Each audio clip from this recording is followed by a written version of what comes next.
So here we are, talking about some more Vancouver Canucks related trade ideas, and don't get me wrong, there are more things that we can dive into. We still have more videos to make today, by the way. But in this commentary, what I wanted to do was expand on the Elias Pettersson conversation as it pertains to Vancouver. Pettersson is 27 years old, 6'2", 185, signed till the end of 2032, making $11.6 million.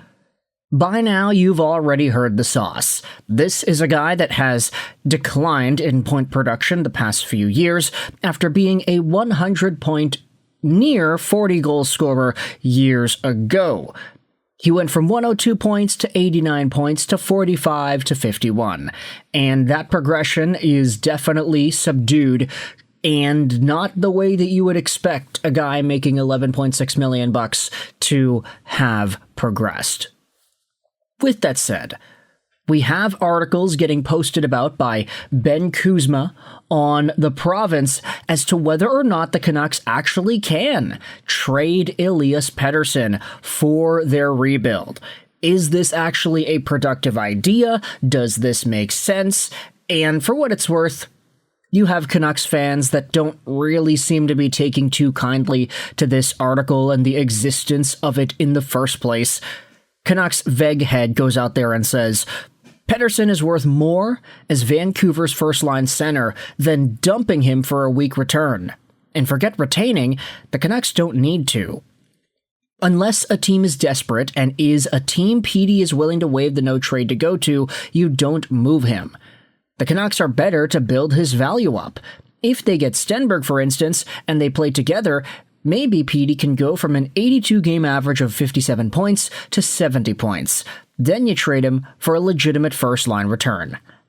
Heck, if he gets any mojo back at all, you have to think last season was the basement for him. Maybe he hits 80 points, and then everyone will be saying he is back, and is only 28 years old. Let's keep him. Pettersson is worth more to the Canucks as a defensively responsible center than a cap dump. Build his stock and trade him a year from now for a higher return. Now, it's kind of funny because I think Canucks fans were saying this last year. Build Pettersson's stock, allow him to have a full season without JT Miller yelling at him and constantly berating him, and then see what Pettersson's capable of doing. And guess what? He had the same point production, essentially. 45 points in 64 is roughly the same as 51 and 74. And Pettersson, I'm not saying he looked significantly better. He looked a little better, just saying. Still not great, though. But now, we've got some trade ideas percolating around the block asking whether or not Pettersson could be traded and whether or not a three-way trade actually makes sense, too. Jim goes out there and says this: to Detroit, Elias Pettersson; to Florida, Dylan Larkin; to Vancouver, the 9th overall pick. Now, this idea is bare bones. It is simple. It doesn't lack the depth that I think we need to at least think about when talking about an Elias Pettersson trade, but simple sometimes is the most easy way to navigate these situations, and I'd say a Pettersson, Dylan Larkin, 9th overall swap actually does make sense for all parties if you wanted to look at it through a specific lens. Now, for what it's worth, this idea has been thrown around there and regurgitated a little bit on Canucks social media. Folks are saying that, yeah, no, I actually kind of like this idea. It was then posted onto the Canucks subreddit. Hey, this is a good trade, all three ways in my opinion. Who says no? Maybe add a couple of sweeteners either way, but overall this is a solid base. Detroit gets a solid center replacement with few trade options because of Larkin's no trade, and Pettersson has played well with Lucas Raymond for Sweden. Florida is in win-now mode, flips their lottery pick for a top-line center and Larkin who wants to go there, and the Canucks finally move on from the old core and get another top 10 pick for the rebuild. This dude ain't going to Detroit. Elias Pettersson says no, and he has the protection. He won't waive for Detroit. You then have other folks going out there and saying things like, hey, wait a minute, why would Detroit do this? This would be a bad trade for Detroit. It's going to need more pieces, yada, yada, yada. And honestly, if I had to think about this from the perspective of a Canucks fan and a Red Wings fan, I feel like for Detroit, of course, you want to maximize the value you get for Dylan Larkin in a trade.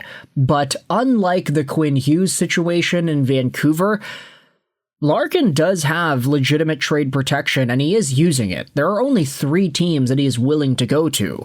For Quinn Hughes, it was a little bit different because he didn't have trade protection, but the Canucks were treating him like he did, and as a result, you saw that big, juicy package come back over to Vancouver for Quinn. For Dylan Larkin and Steve Yzerman, I don't know if the Red Wings have the capability of getting a super big package in the same way Quinn Hughes did. Now, I know what Frank Saravalli just spoke about on the radio yesterday. We made a video about it earlier on today's show. Jesper Wallstedt plus Danila Yurov plus Jonas Brodin and a draft pick for Dylan Larkin. Is that possible? Is that something that the Minnesota Wild would be interested in? I don't know.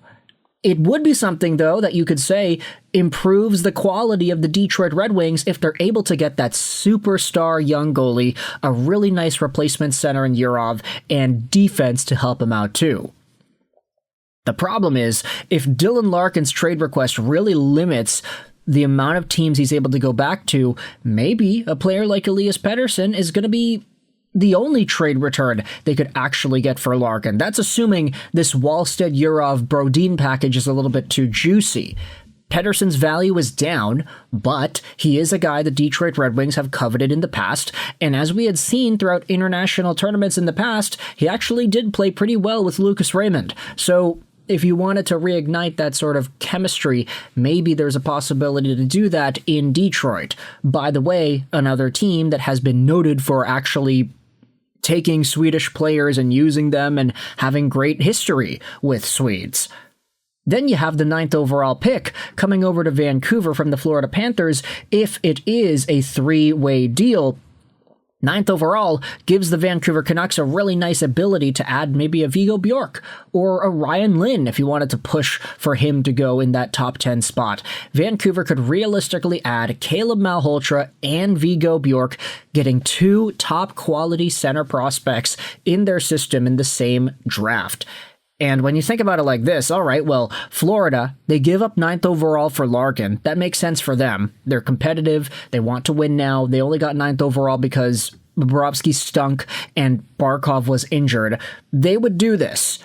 Meanwhile, Vancouver, giving away Pettersson for the 9th overall pick, that's a really good return. I don't think anybody would have expected Pettersson to get 9th overall or any sort of a first-round draft pick at this stage of his career based off of how badly he's performed. And then for Detroit, if they're really handcuffed and they can't get Larkin off for anything else, maybe Pettersson is the one-to-one center replacement that they need to not damage the team as much in the process of making a Dylan Larkin trade. We know that Steve Yzerman's main intent this offseason was to get competitive and to build a team that can actually make the playoffs. If you trade away Larkin for Petey, that's one of the safer trade packages that you can make that doesn't really hurt the Red Wings as much. Now, of course, trading Larkin away for Wallstedt, Yurov, that Brodin package, that would help the Red Wings a lot, but can you be confident that Yurov is capable of taking over those Dylan Larkin minutes, or that JT Compher would excel as a number 1?